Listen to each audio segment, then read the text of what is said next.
Welcome back to career tech talks. ఈ వీడియోలో companies ఎంప్లాయీస్ని హైర్ చేసుకునేటప్పుడు వాళ్ళ ఫాలో అయ్యే process and BGV related documentation information మీకు షేర్ చేస్తాను. చాలా యూస్ఫుల్. ఈ వీడియో చివరి వరకు చూడండి, మీకు కావాల్సిన ఇన్ఫర్మేషన్ ఖచ్చితంగా ఉంటుంది. సో జనరల్గా companies MNC, startup, product based, so many different companies there in the software industries.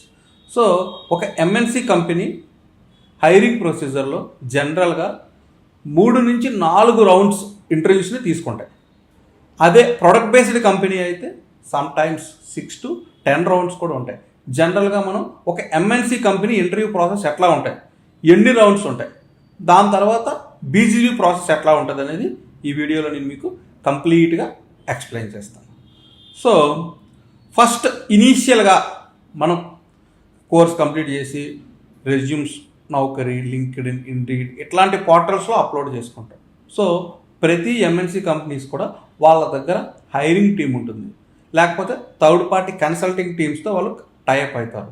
వాళ్ళు మన సోషల్ ప్లాట్ఫామ్స్ నుంచి మన రెజ్యూమేషన్ తీసుకొని ఇనీషియల్గా రెజ్యూమ్ అయితే వాళ్ళ స్కిల్స్కి మ్యాచ్ అవుతుందో చెక్ చేసుకొని, అంటే మన రెజ్యూమే కూడా కరెంట్ జాబ్ మార్కెట్కి మ్యాచ్ అయ్యేలా ఉండాలి.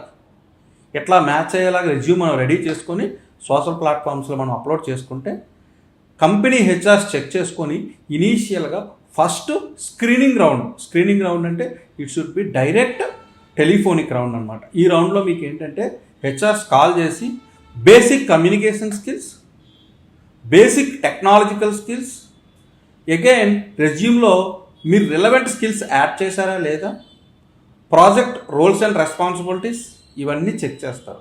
ఇవన్నీ కూడా వాళ్ళకి స్క్రీనింగ్ రౌండ్లో మీరు సక్సెస్ఫుల్గా ఆన్సర్ చేస్తే మీరు ఈ రౌండ్ నుంచి నెక్స్ట్ రౌండ్కి త్రూ అవుతారు. సో స్క్రీనింగ్ రౌండ్లో మీకు బేసికల్లీ కమ్యూనికేషన్ స్కిల్స్, రెజ్యూమే మీద కంప్లీట్ అవగాహన, బేసిక్ టెక్నికల్ స్కిల్స్ ఆన్సర్ చేయగలగాలి. ఎందుకనంటే మీరు రెజ్యూమ్లో సేల్స్ ఫోర్స్ పెట్టారు, సేల్స్ ఫోర్స్లో చాలా మాడ్యూల్స్ ఉంటాయి. సో ఈ మాడ్యూల్స్లో మీకు అవగాహన ఉండాలి. అంతే, జావాకి సేల్స్ ఫోర్స్కి జావా, .NET ఇట్లా. ఎందుకంటే సెకండ్ రౌండ్ టెక్నికల్ ఉంటుంది, అట్లాంటప్పుడు టెక్నికల్ స్కిల్స్ అనేవి మిస్ మ్యాచ్ అవ్వకూడదు అనమాట. అందు గురించనే స్క్రీనింగ్ రౌండ్లోనే కరెక్ట్ క్యాండిడేట్ని మనం సెకండ్ రౌండ్కి పంపిస్తున్నామా లేదని చెక్ చేసుకోవడం కోసం ఈ స్క్రీనింగ్ రౌండ్. సో దీంట్లో మీరు తరోగా ఆన్సర్ చేయాలి. కమ్యూనికేషన్ స్కిల్స్ అనేది చాలా ఇంపార్టెంట్. సో స్క్రీనింగ్ రౌండ్లో మనకి 90% ఎప్పుడూ కూడా హెచ్ఆర్సే స్క్రీనింగ్ రౌండ్ హ్యాండిల్ చేస్తారు. సో వాళ్ళు బేసిక్ టెక్నికల్ క్వశ్చన్స్ అడుగుతారు, వాటికి మీరు రెడీగా ఉండాలి. ఇంకొకటి ఏంటంటే స్క్రీనింగ్ రౌండ్ ఎప్పుడు అవాయిడ్ చేయొద్దు. ఫస్ట్ కాల్ రాగానే మీరు వెంటనే దాన్ని రెస్పాండ్ అయ్యి వాళ్ళు అడిగిన క్వశ్చన్స్కి బేసిక్గా ఆన్సర్ చేస్తే మీరు ఆ రౌండ్ త్రూ అవుతారు. నెక్స్ట్ టెక్నికల్ రౌండ్ ఎట్లా ఉంటుందని అంటే కంపెనీస్ నుంచి మినిమం 2 years 3 years ఎక్స్పీరియన్స్ ఉన్న క్యాండిడేట్స్ ఈ టెక్నికల్ రౌండ్ 1 మనకి తీసుకుంటారు. సమ్ టైమ్స్ టెక్నికల్ రౌండ్స్ 2 ఉంటాయి. సో ఈ టెక్నికల్ రౌండ్లో ఏంటి, ప్రాజెక్ట్ రిలేటెడ్గా అడ్వాన్స్డ్ క్వరీస్, టెక్నాలజికల్గా process related questions, in detail syntaxes, knowledge oriented questions, problem solving things, ఇట్లాంటి టెక్నికల్గా complete pin to pin everything వాళ్ళు అడుగుతారు. మినిమం 30 to 45 minutes జరుగుతుంది ఇంటర్వ్యూ. ఈ interview this is the key zoner. ఈ ఇంటర్వ్యూలో మీరు సెలెక్ట్ అయితే మీకు 100% ఆఫర్ లెటర్ వచ్చినట్టే. This is the second round of interview, technical round.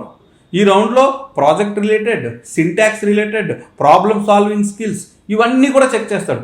Maximum ఈ రౌండ్లో completely technical information related questions ఉంటాయి. కొన్ని డైరెక్ట్ క్వశ్చన్స్ ఉంటాయి, కొన్ని ఇండైరెక్ట్ క్వశ్చన్స్ ఉంటాయి, process oriented questions, procedure oriented questions, ఫంక్షనల్గా మీరు ఎంత స్ట్రాంగ్గా ఉన్నారు, మీ కమ్యూనికేషన్ ఎట్లా ఉంది, ఇవన్నీ కూడా ఈ రౌండ్లో చెక్ చేస్తారు. మీరు టెక్నికల్గా స్ట్రాంగ్గా ఉన్నట్లయితే ఈ రౌండ్ మీరు త్రూ అవుతారు, second round. Next third round, managerial round. ఈ రౌండ్లో మనకి కంపెనీలో ఉన్న సీనియర్స్ అంటే 5 years 8 years 10 years ఉన్న ఎక్స్పీరియన్స్డ్ క్యాండిడేట్స్ మనకి క్వశ్చన్స్ అడుగుతారు. ఈ రౌండ్లో ఏంటి అంటే మెయిన్ ప్రాసెస్ ఓరియంటెడ్ క్వశ్చన్స్ ఎక్కువగా పడతాయి. అగైన్ మీ యాటిట్యూడ్ ఎట్లా ఉంది, మీ బిహేవియర్ ఎట్లా ఉంది, మీరు వన్స్ ప్రాజెక్ట్లో కంపెనీలో జాయిన్ అయిన తర్వాత టీంతో ఇన్వాల్వ్ అయ్యి వర్క్ చేయగలుగుతారా లేదా, ఇదివరకు మీరు ఎంతమంది ఉన్న టీంతో వర్క్ చేశారు, సో మీ మైండ్ సెట్ ఏంటి, కంటిన్యూస్ లెర్నింగ్ మైండ్ సెట్ ఉందా లేదా, సో కరెంట్ నేను తీసుకుంటున్న ప్రాజెక్ట్కి ఈ ప్రొఫైల్ మనకి కరెక్ట్గా ఉందా లేదా, ఇవన్నీ కూడా మనకి మేనేజర్ డిస్కస్ చేస్తాడు మనతో పాటు. ఈ రౌండ్ మీరు కమ్యూనికేషన్ బాగుండి మీ బిహేవియర్ అండ్ యాటిట్యూడ్ నచ్చినట్లయితే ఖచ్చితంగా ఈ రౌండ్లో సెలెక్ట్ అయిపోతారు. యాక్చువల్గా టఫెస్ట్ రౌండ్ అనేది సెకండ్ రౌండే మనకి టెక్నికల్ రౌండ్. మేనేజరల్ రౌండ్ చాలా ఈజీ, ఇది రియల్ టైంలో వర్క్ చేసే వాళ్ళకైతే చాలా ఈజీ. మీరు జనరల్గా కోర్స్ కంప్లీట్ చేసినా మేనేజరల్ రౌండ్ ఈజీగా చేయొచ్చు. సెకండ్ రౌండే మనకి ఛాలెంజింగ్, థర్డ్ రౌండ్ అయితే చాలా ఈజీగా ఉంటుంది మనకి. సో ఈ రౌండ్లో మనకి basically behaviour, attitude and communication ఇవి బాగున్నట్లయితే ఈ రౌండ్లో మీరు 100% సెలెక్ట్ అవుతారండి. ప్రోడక్ట్ బేస్డ్ కంపెనీస్ అయితే screening round, technical 1 and managerial రౌండ్తో ఆఫర్ లెటర్ రిలీజ్ అయిపోతుంది. కాకపోతే కొన్ని సర్వీస్ బేస్డ్ కంపెనీస్లో ఎట్లా అంటే వాళ్ళకి క్లయింట్స్ ఉంటారు. ఎందుకంటే మనకి సాఫ్ట్వేర్ కంపెనీస్లో ఎంప్లాయీస్కి శాలరీస్ ఇచ్చేది కంపెనీ అయినప్పటికీ ఆ కంపెనీకి ఫండ్స్ వచ్చేది వాళ్ళ క్లయింట్స్ నుంచి. సో అందుకనే సెలక్షన్ ప్రాసెస్లో ఒక్కొక్కసారి క్లయింట్ సైడ్ నుంచి కూడా యాక్సెప్టెన్స్ చాలా ఇంపార్టెంట్. అందుగురించనే మేనేజరల్ రౌండ్ కంప్లీట్ అయిన తర్వాత కొన్ని కంపెనీస్లో ఖచ్చితంగా క్లయింట్ రౌండ్ అనేది ఒకటి ఉంటుంది. ఈ క్లయింట్ రౌండ్ అనేది చాలా క్రూషియల్. ఒక్కొక్కసారి ఈ క్లయింట్ రౌండ్ అనేది మనం ఇదివరకు చెప్పుకున్నట్టు టెక్నికల్ రౌండ్లో ఉండొచ్చు. కొన్నిసార్లు చాలా ఈజీగా ఉంటుంది, కొన్నిసార్లు చాలా కష్టంగా ఉంటుంది. But you guys are ready for anything. So client రౌండ్లో కూడా మనకి ఏంటి అని అంటే డొమైన్ ఓరియంటెడ్, ఫంక్షనల్గా, ప్రాజెక్ట్స్ పరంగా, కమ్యూనికేషన్ పరంగా కూడా మీరు ఎక్కువగా అండర్స్టాండ్ చేసుకొని ఎక్స్ప్లోర్ చేయగలిగేలా ఉండాలి. సో వన్స్ మీరు ఈ క్లయింట్ రౌండ్ క్లియర్ చేసినట్లయితే మీకు 100% ఆఫర్ వస్తుంది. బట్ క్లయింట్ రౌండ్ క్లయింట్ని బేస్ చేసుకొని ఈజీగా టఫ్ ఉంటుంది. ఈజీగా ఉంటే మీరు కమ్యూనికేషన్ బేస్ చేసుకొని త్రూ చేసుకోవచ్చు. బట్ టఫ్ టైమ్స్లో మీరు ఖచ్చితంగా ఈ రౌండ్ని కూడా వన్ ఆఫ్ ద టెక్నికల్ రౌండ్లానే క్యాలిక్యులేట్ చేసుకోవాలి. గుర్తుపెట్టుకోండి, క్లయింట్ రౌండ్ ఎప్పుడు పోస్ట్పోన్ చేయొద్దు. ఎప్పుడు క్లయింట్ రౌండ్ ఉంటే అప్పుడు మీరు క్లయింట్ రౌండ్కి రెడీగా ఉండండి. మీ కమ్యూనికేషన్తో క్లయింట్ రౌండ్ని ఈజీగా క్రాక్ చేసుకోవచ్చు. సో ఫైనల్లీ మనం ఇప్పుడు 4 రౌండ్స్ గురించి డిస్కస్ చేసుకున్నాం. The 1 is screening round, second 1 technical round, third 1 managerial round, fourth 1 client round. ఈ 4 కంప్లీట్ అయిపోయిన తర్వాత మనకి 99% మనకి ఆఫర్ కన్ఫర్మ్ అయినట్లే. ఫైనల్లీ 1 మోర్ రౌండ్ ఉందండి, దట్ ఈజ్ హెచ్ఆర్ ఇంటర్వ్యూ. ఈ హెచ్ఆర్ ఇంటర్వ్యూలో salary negotiations, notice period, date of joining, previous కంపెనీలో మీకు వచ్చే బెనిఫిట్స్, కరెంట్ కంపెనీలో ఉన్న మీకు బెనిఫిట్స్, అగైన్ మీకు ఇన్సూరెన్స్, ట్రావెల్, ఇట్లా మెనీ డిస్కషన్స్ ఉంటాయి. ఇవన్నీ కంప్లీట్ చేసుకొని మీరు పొలైట్గా హెచ్ఆర్తో నెగోషియేట్ చేసుకొని ద బెస్ట్ ప్యాకేజ్ని అక్వైర్ చేసుకొని బెస్ట్ కమ్యూనికేషన్తో మీరు హెచ్ఆర్ రౌండ్ కూడా కంప్లీట్ చేసినట్లయితే మీకు 100% ఇంటర్వ్యూ ప్రాసెస్ కంప్లీట్ అయినట్లే. మరి 100% మీరు ఇంటర్వ్యూస్ అన్నీ ఇచ్చారు, మీకు ఆఫర్ లెటర్ వచ్చేస్తుందా? నో. బికాస్ ఫ్రెషర్ అయినా ఎక్స్పీరియన్స్డ్ క్యాండిడేట్ అయినా మనకి BGV process, background verification is very very very important for current market. ఎందుకనంటే కెరీర్ గ్యాప్ ఉన్నవాళ్ళు, నాన్ ఐటీ నుంచి ఐటీకి వచ్చేవాళ్ళు, ఇట్లా కెరీర్లో హై ప్యాకేజ్ రావాలనుకునే వాళ్ళు, వీళ్ళందరూ కూడా టెక్నికల్గా స్ట్రాంగ్గా ఉంటారు. అట్ ద ప్యారలల్గా కూడా డాక్యుమెంటేషన్ కూడా, కంపెనీ అడిగే డాక్యుమెంటేషన్ మీరన్నీ సబ్మిట్ చేయగలగాలి. Then only you will get a offer letter. మరి ఈ బీజీవీ ప్రాసెస్ ఎట్లా ఉంటుంది? జనరల్గా ఇక్కడ freshers BGV, again experienced BGV.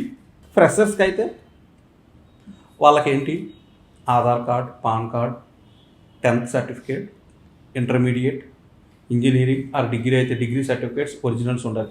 రెజ్యూమేలో మనం ఏదైతే మెన్షన్ చేశామో, ఏ యూనివర్సిటీస్ నుంచి మీరు డిగ్రీ కంప్లీట్ చేశానన్నారో, ఎక్కడి నుంచి ఇంటర్ బోర్డ్ అయితే ఇంటర్, ఇవన్నీ కూడా ఒరిజినల్స్ సబ్మిట్ చేయాల్సి వచ్చింది ఫ్రెషర్ క్యాండిడేట్ అయితే.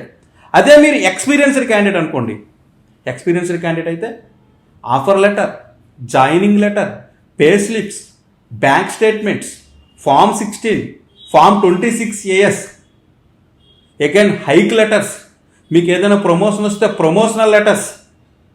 ఇట్లా కంపెనీలో మీకు ఒక కంపెనీలో మీరు ఎంప్లాయ్మెంట్ కంప్లీట్ చేశారంటే చాలా డాక్యుమెంట్స్ వస్తాయి విత్ డేట్స్. అవన్నీ కూడా ఎగ్జాక్ట్గా గ్యాదర్ చేసుకొని మీ దగ్గర పెట్టుకుంటే అవి మీరు నెక్స్ట్ కంపెనీకి ఖచ్చితంగా సబ్మిట్ చేయాలి. మీరు 2 to 3 కంపెనీస్లో వర్క్ చేశారనుకోండి, ఖచ్చితంగా ఈ 2-3 కంపెనీస్లో ఉన్న డాక్యుమెంట్స్ అన్ని కరెక్ట్గా సబ్మిట్ చేయాలి. బీజీబీ ప్రాసెస్లో ఒక కంపెనీ నుంచి ఇంకొక కంపెనీకి వెరిఫికేషన్ ప్రాసెస్ ఇనిషియేట్ అయ్యేటప్పుడు మీకు కొన్ని కాలమ్స్ వస్తాయి. Date of joining, date of relieving, designations. ఈ 3 కరెక్ట్గా ఉన్నట్లయితే మీ బీజీబీ అనేది త్రూ అవుతుంది. మీ ప్యాకేజ్ గురించి కూడా డిస్కషన్ రాదు. అగైన్ మీరు ఏ టెక్నాలజీలో వర్క్ చేశారు, ఏ డొమైన్లో వర్క్ చేశారు, ఏ కంపెనీ కూడా వేరే కంపెనీకి తన ఇన్ఫర్మేషన్ షేర్ చెయ్యదు. బట్ 3 డీటెయిల్స్ షేర్ చేస్తుంది. అదేంటి అని అంటే date of joining, date of relieving, designations. ఈ 3 కరెక్ట్గా ఉండాలి. ఈ 3 కరెక్ట్గా ఉంటే మీ బీజీబీ అనేది డిజిటల్గా త్రూ అవుతుంది. సో మీరు ఈ డాక్యుమెంటేషన్ అంతా కూడా రెడీగా పెట్టుకోండి. ఇంటర్వ్యూ ప్రాసెస్లో మీరు సక్సెస్ అవ్వాలి అని అంటే ఓన్లీ ఇంటర్వ్యూ రౌండ్స్ క్లియర్ చేయడమే కాదు, ఖచ్చితంగా కంపెనీకి మీరు రెజ్యూమ్లో సబ్మిట్ చేసిన ప్రతి ఒక్క డాక్యుమెంట్ పెర్ఫెక్ట్గా on dates, some times bank statements, internet banking statements, ఇవన్నీ కూడా సబ్మిట్ చేసినట్లు అయితేనే మీకు 100% మీరు ఆ కంపెనీలో జాయిన్ అవ్వగలుగుతారు. సో ఇంటర్వ్యూ ప్రాసెస్ అంటే not only crack the interview, you need to submit the documents, proper documents మీరు సబ్మిట్ చేయాలి. ఆన్ టైం డాక్యుమెంట్స్ సబ్మిట్ చేసినట్లయితేనే you will get a offer from the company.